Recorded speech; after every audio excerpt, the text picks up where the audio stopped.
Om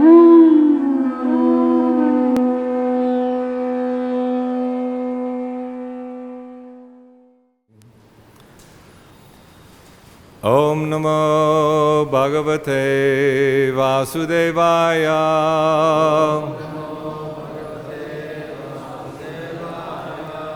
Om Namo Bhagavate Vasudevaya.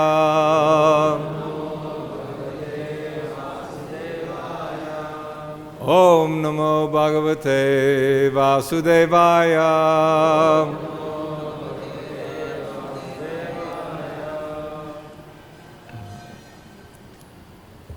So reading Srimad Bhagavatam, Canto 6, Chapter 15, Narada and Angira instruct King Chitraketu. Text number 4. Yata danasu vaidana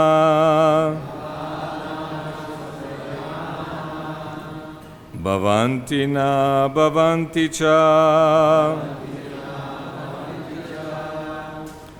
Evang bhutani bhuteshu choditani shamayaya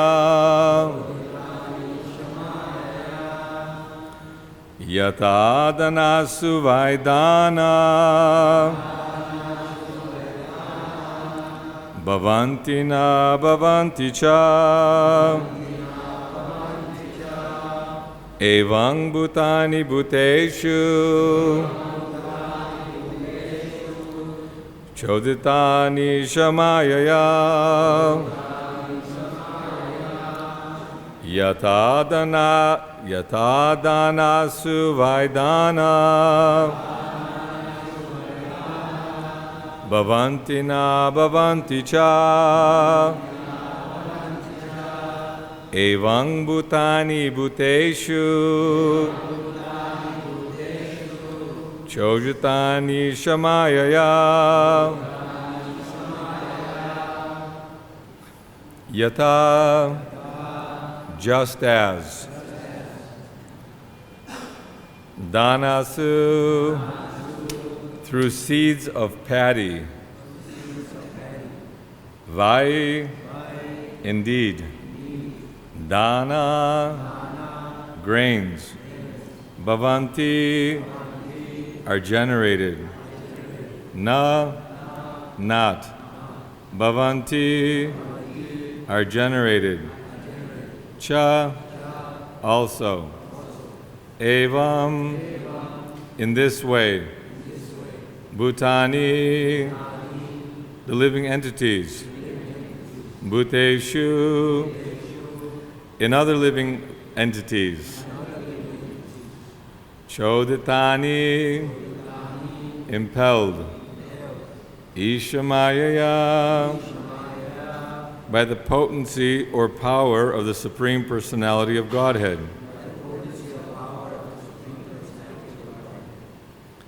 Translation and purport. His Divine Grace A.C. Bhakti-Vedanta Swami Srila Prabhupada Ki Jai. When seeds are sown in the ground, they sometimes grow into plants and sometimes do not.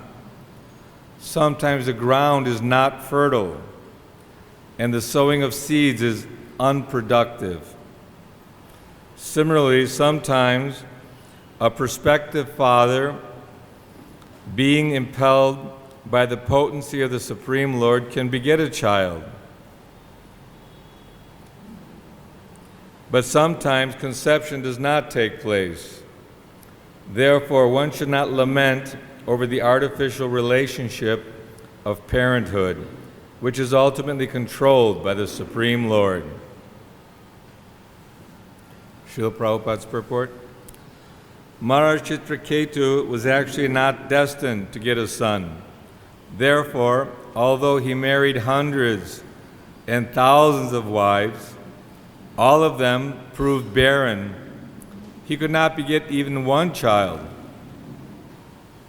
When Angira Rishi came to see the king requested the great sage to enable him to have at least one son. Because of the blessings of Angira Rishi, a child was sent by the grace of Maya.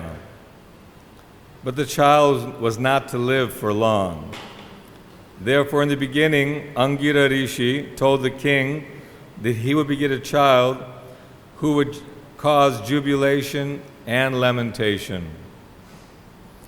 King Chitraketu was not destined to get a child by providence or the will of the Supreme. Just as sterile grain cannot produce more grain, a sterile person, by the will of the Supreme Lord, cannot beget a child. Sometimes a child is born even to an impotent father and sterile mother, and sometimes a potent father and fertile mother are childless. Indeed, sometimes a child is born despite contraceptive methods, and therefore the parents kill the child in the womb. In the present age, killing children in the womb has become a common practice. Why? When the contraceptive methods are taken, why don't they act? Why is a child sometimes produced so that the father and mother have to kill it in the womb? We must conclude that our arrangement of so-called scientific knowledge cannot determine what will take place. What is enacted actually depends on the supreme will. It is by the supreme will that we are situated in certain conditions in terms of family, community, and personality. These are all arrangements of the Supreme Lord according to our desires and the spell of Maya illusion. In devotional life, therefore, one should not desire anything, since everything depends on the Supreme Personality of Godhead, as stated in Srimad Bhagavatam. No, it's stated in Bhakti Rasamrita Sindhu 1:11. Anyabhilashita shunyam jnanakarma janavritam anukulyena krishnanu shilanam bhaktirutamam. One should render transcendental loving service to the Supreme Lord, Krishna, favorably and without desire for material profit or gain, through fruitive activities or philosophical speculation. That is called pure devotional service. One should act only to develop Krishna consciousness. For everything else, one should fully depend on the Supreme Person.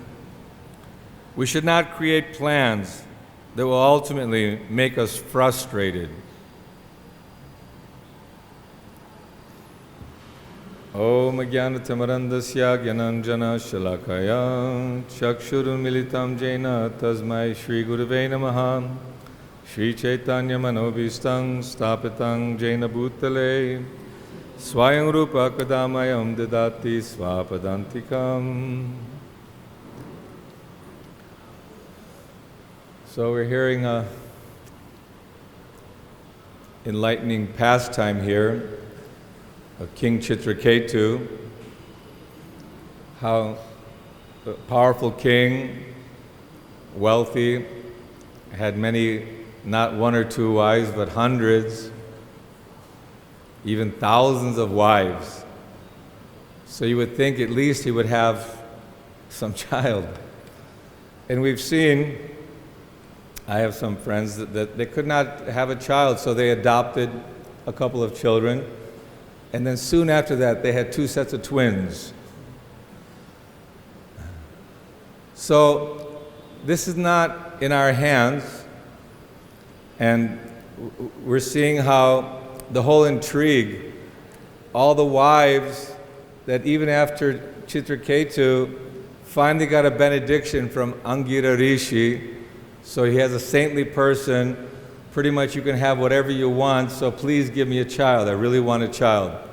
So we'll hear later how Angira is explaining that I could have told you the knowledge, or the absolute truth, or what is really the perfection of human life, what is the purpose of life, but you would not hear it. You were determined, great determination to have this enjoyment or the pleasure of enjoying family life and having a child.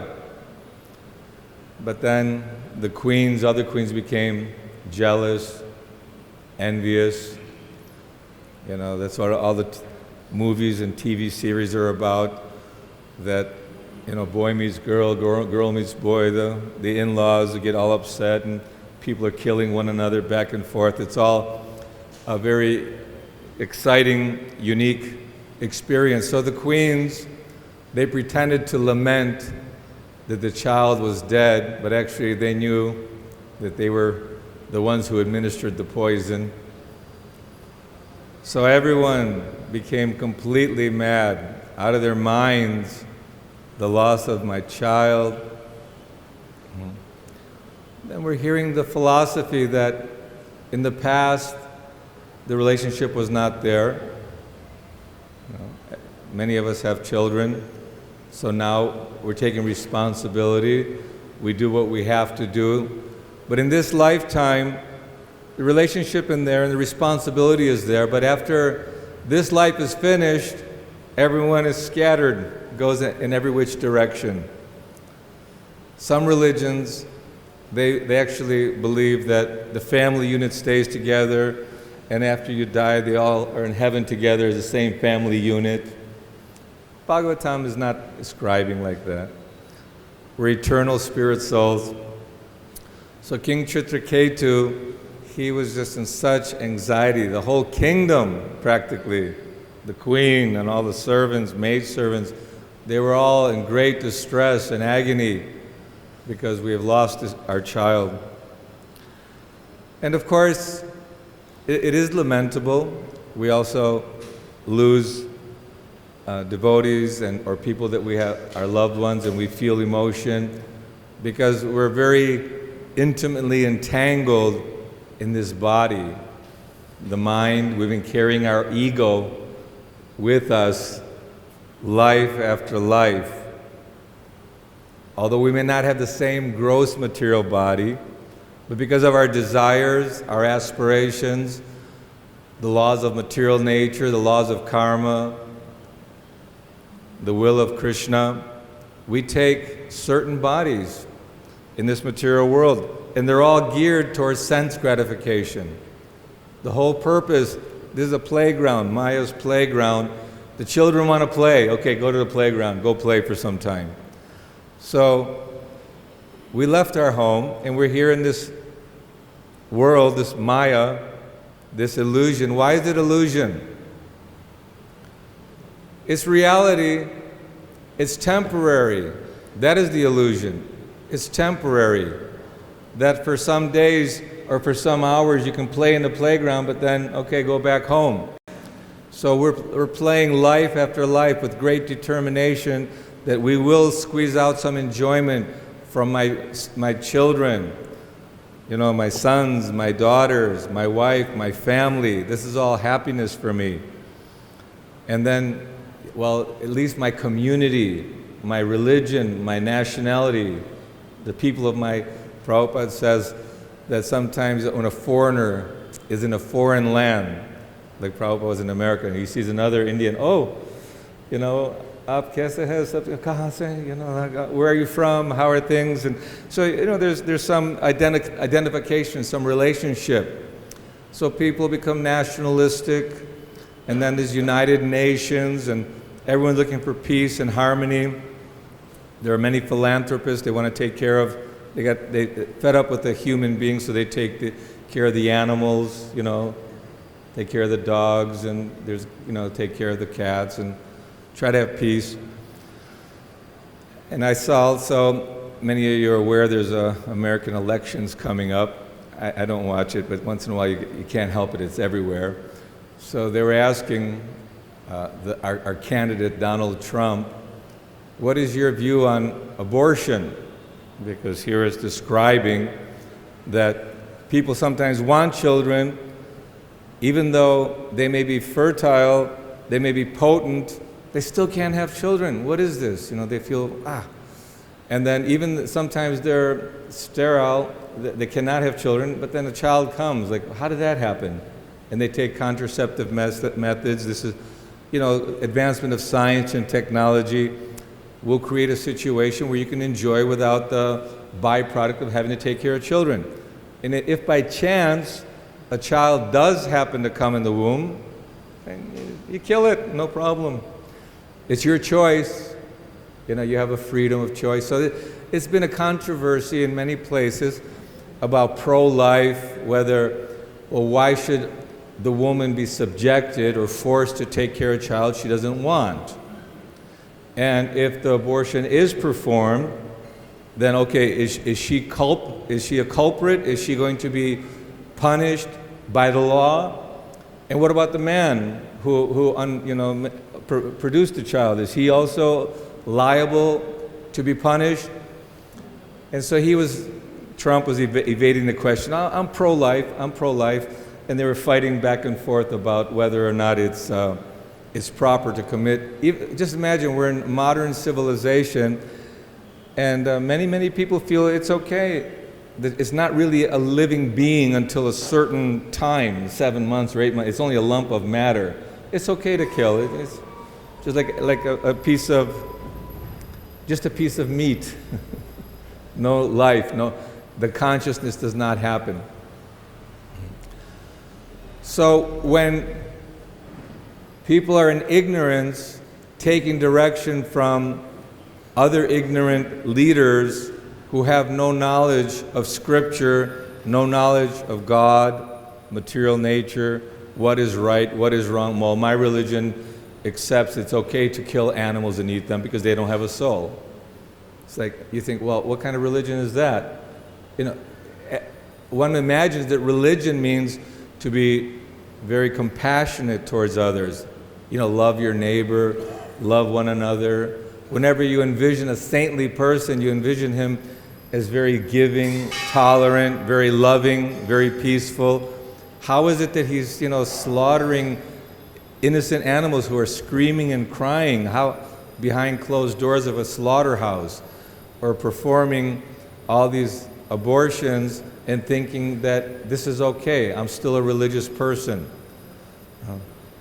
So all this ignorance and the illusion of the bodily concept of life, Narada Muni and Angira Rishi came because they're very prominent sadhus, very compassionate. They want to see that no one is suffering in this material world. And of course, to set an example, they came to enlighten King Chitraketu. That don't lament that this was all predestined. So destiny is there. Mayadhyakshena prakriti suyate satcharacharam. Krishna, he said that this material energy of mine is working under my direction. So Krishna is behind it all. And the queen was chastising providence, chastising Mother Nature, chastising God.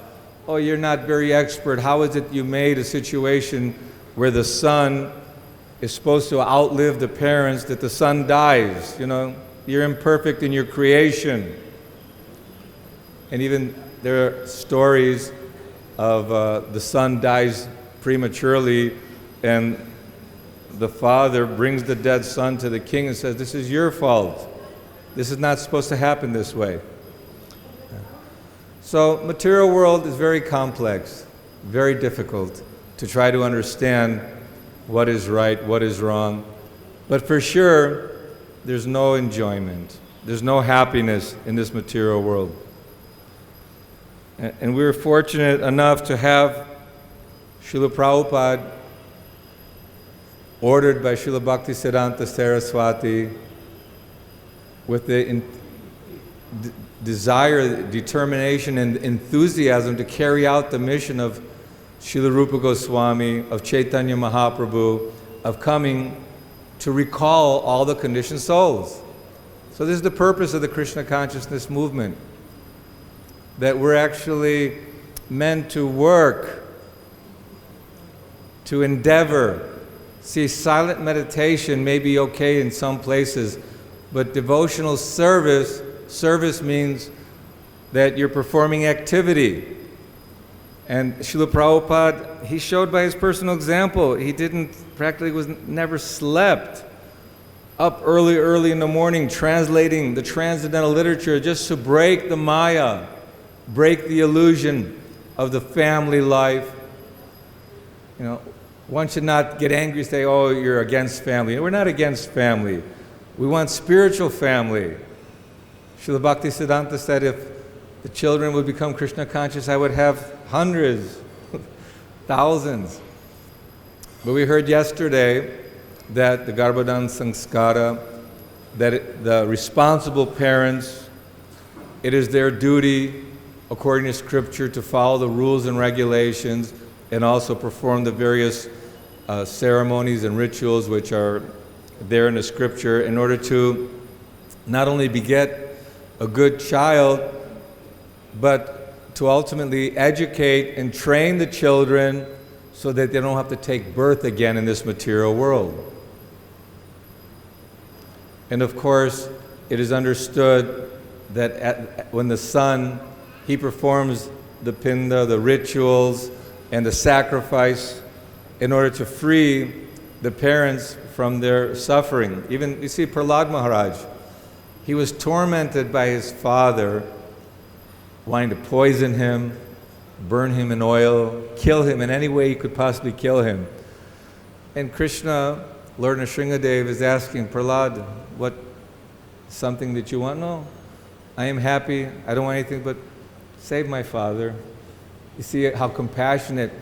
If someone is trying to kill you in so many ways, sending demons and trying to get rid of you in any which way, and what is the end result? That you simply have compassion and love for them. And Lord is going to say, don't you worry, by your devotional service, He's 7 generations in past, in the future, so many generations are already liberated.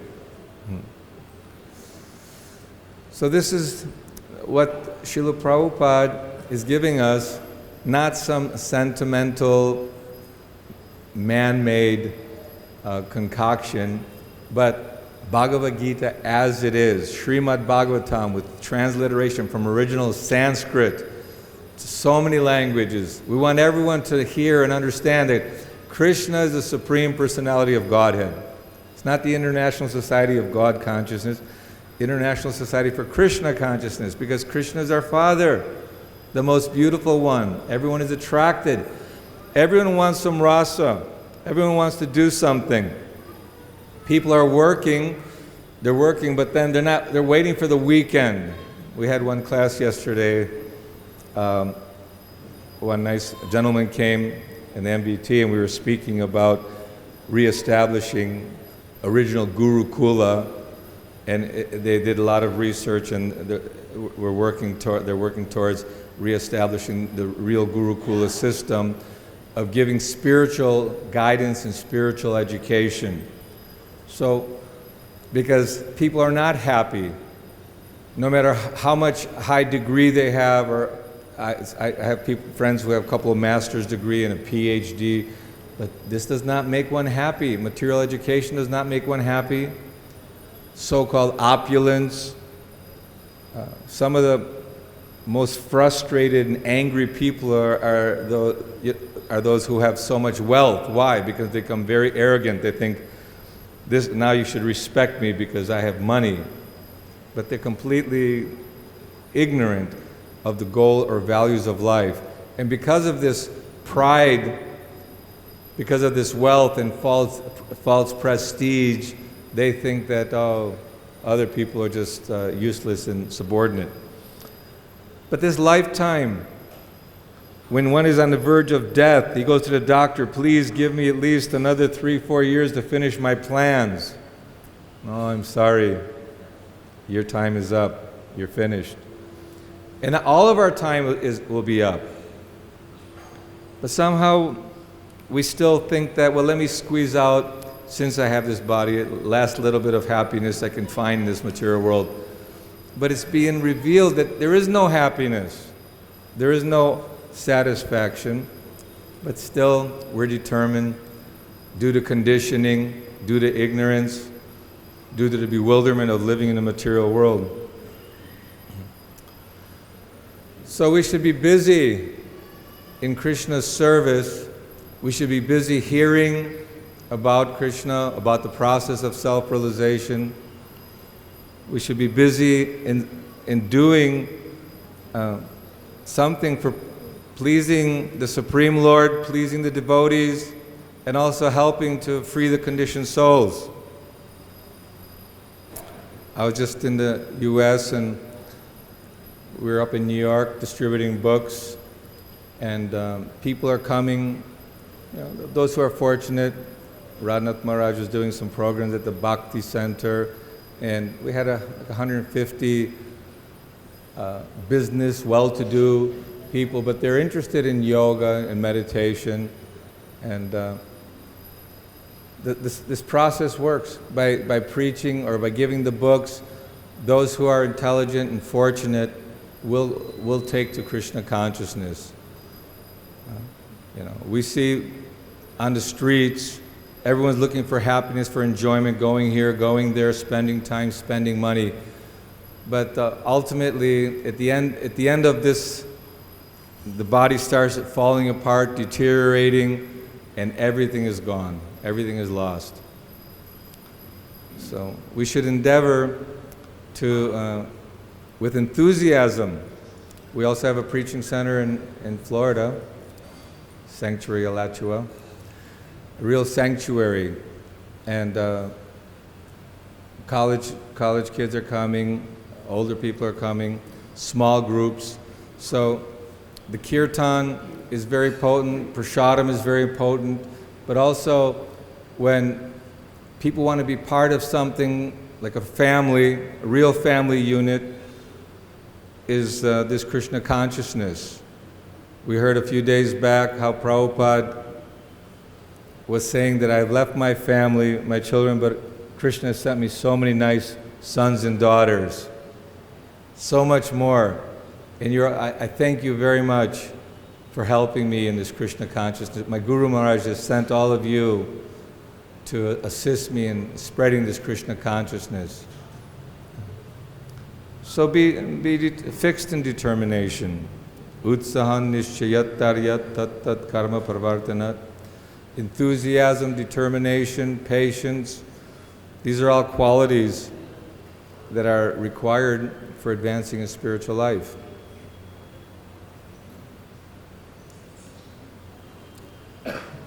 So I'm going to leave a lot of time for questions. I saw yesterday had a lot of good questions. So we'll be hearing more about Chitraketu and the instructions of Angira and Narada Muni, and by the blessings of the spiritual master. One can't approach Krishna on his own. It's not that we can speculate. And even though we may be reading so many books and chanting, one needs the connection with the spiritual master. And the spiritual master, Srila Prabhupada, is actually everyone's spiritual master. Of course, we follow the etiquette and we follow Shastra, Guru, Shastra, and Sadhu. So we take initiation and we're following the Guru Parampara so we can make a proper advancement in Krishna consciousness. So anyone have any questions, comments?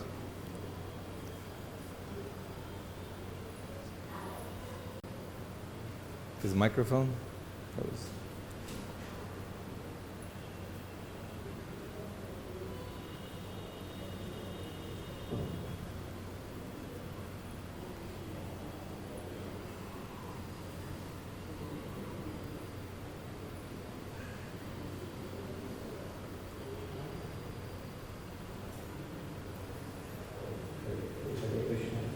Hare Krishna. Mentioned that sometimes Father is important and Mother is The father is impotent And So, what is the cause behind? what is the Cause behind of becoming important? Well, it could be many things. Your question is, if the man is impotent, why is he impotent? Is that the question? Because from time, although they are important, sometimes they also get a child. That's the proof of destiny, that Mother Nature works in miraculous ways. Like, scientific knowledge is not perfect, and although it may seem that somebody is not, according to their scientific research, capable of having a child, but the child comes, they think, oh, how did that happen? So this is not in our hands. Prakriti, if you're destined to have a child, whether or not you're potent or impotent, the child will come.